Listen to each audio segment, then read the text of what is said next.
مجھے معاف کرنا مگر یہ ضروری ہے، کہتے ہی وہ اپنی شرٹ وجود سے جدا کرتا اس لڑکی کے کپڑے اتار کر معمولی سی شرٹ پہنا کر اس کے ساتھ بستر میں گھسا۔ طوفانی بارش میں وہ بے ہوش ملی تھی اسے۔ جب ڈاکٹر کے کہنے پر اسے اپنے جسم کی حرارت دیتا وہ اس کی جان بچانے لگا۔ اگلی صبح وہ اس فلیٹ سے غائب تھی۔ کہاں ہے وہ؟ ڈھونڈو اس کو۔ وہ پاگل ہو چکا تھا مگر اس لڑکی کی کوئی خبر نہیں تھی۔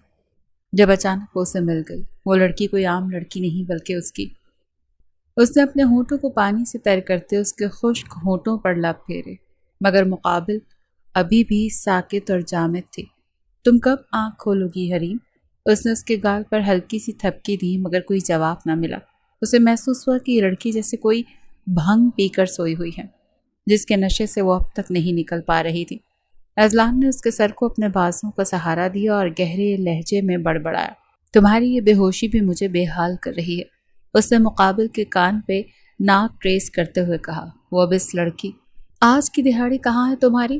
وہ نحیف اور مرجھائے ہوئے وجود کے ساتھ دہلیز پار کر رہی تھی کہ تبھی تائی کی چپتی ہوئی آواز اس کے کانوں میں زہر کی طرح گھلی تھی، آج کسی نے کام ہی نہیں دیا، میں خالی ہاتھ آئی ہوں۔ وہ اپنی کپ کپاتی آواز میں سچ بولتی ہوئی پلٹی تو سنگ دل عورت نے اس کے گریبان کو مٹھی میں جکڑ کر اسے دیوار کے ساتھ دے مارا اور ایک کرارا تماچا اس کے پھیکے چہرے پر رسید کر دیا۔ میری چھت کے نیچے بیٹھ کر آرام کرنے کے خواب دیکھنا چھوڑ دو، نکلو یہاں سے، اور جب تک رقم کا بندوبست نہ ہو واپس مت آنا، ورنہ تمہارے تایا جب آئیں گے تو وہ تمہاری کھال کھینچ لیں گے۔ وہ اس کے الجھے ہوئے بالوں کو جھٹک کر اسے باہر کی جانب دھکیلتی ہوئی چیخی تو حریم کی آنکھوں سے درد کے آنسو زمین پر گرنے لگے۔ باہر آسمان پر سیاہ بادل منڈلا رہے تھے اور طوفان اٹھنے والا۔ تائی جان، میری التجا سنیں، میں بیمار ہوں، کل صبح ہی کوئی بندوبست کر لوں گی۔ وہ روتے ہوئے اس کے قدموں میں گر گئی مگر اس بے رحم عورت نے اسے لات مار کر پرے کیا اور بھاری دروازہ اس کے سامنے بند کر دیا۔ آسمان پر کڑکتی بجلیاں حریم کے وجود کو ہلا کر رکھ رہی تھی۔ وہ بند دروازے کو پیٹتی رہی اور دہائیاں دیتی رہی مگر اندر سے سناٹا ہی رہا۔ وہ بے بسی اور لاچاری کا بوجھ اٹھائے لرزتے قدموں کے ساتھ اندھیرے راستوں پر چل پڑی۔ اسے اپنی سانسوں کی یہ ڈور اب بوجھ محسوس ہونے لگی تھی۔ وہ زندگی کی ان تلخیوں سے اس قدر اکتا چکی تھی کہ موت کو اپنے لیے واحد نجات سمجھنے لگی تھی۔ اس کے والدین کی دنیا سے رخصت ہونے کے بعد وہ تنہا رہ گئی تھی۔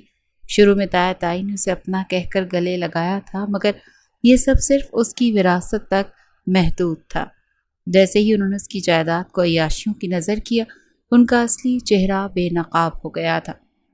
اب وہ اسے گھنونی اور غیر اخلاقی راہوں پر چلنے کے لیے مجبور کر رہے تھے۔ وہ اسے بنیادی تعلیم سے بھی محروم رکھ کر اس کے مستقبل کو تاریکی میں دھکیل چکے تھے۔ حریم کے لیے اب دنیا میں کوئی جگہ باقی نہیں بچی تھی کیونکہ وہ اسے گناہوں کی دلدل میں گھسیٹنا چاہتے تھے۔ وہ اپنی تقدیر پر نوحہ کنا تھی اور صرف اس آخری ٹھکانے کی متلاشی تھی جہاں وہ ان سفاک لوگوں سے دور ہمیشہ کے لیے سو سکے۔ تم کدھر کی تیاریوں میں ہو؟ حیات حویلی کے ڈائننگ ہال میں سب لوگ اپنی اپنی مصروفیات میں مگن تھے کہ تبھی عریش نے اذلان کو تیزی سے اٹھتے ہوئے دیکھ کر سوال داغ دیا، ان بدتمیزوں نے میرے بزنس ڈیل کے تمام کاغذات کی دھجیاں اڑا دی ہیں۔ آج ان کا غرور خاک میں نہ ملا دیا تو میرا نام اذلان نہیں۔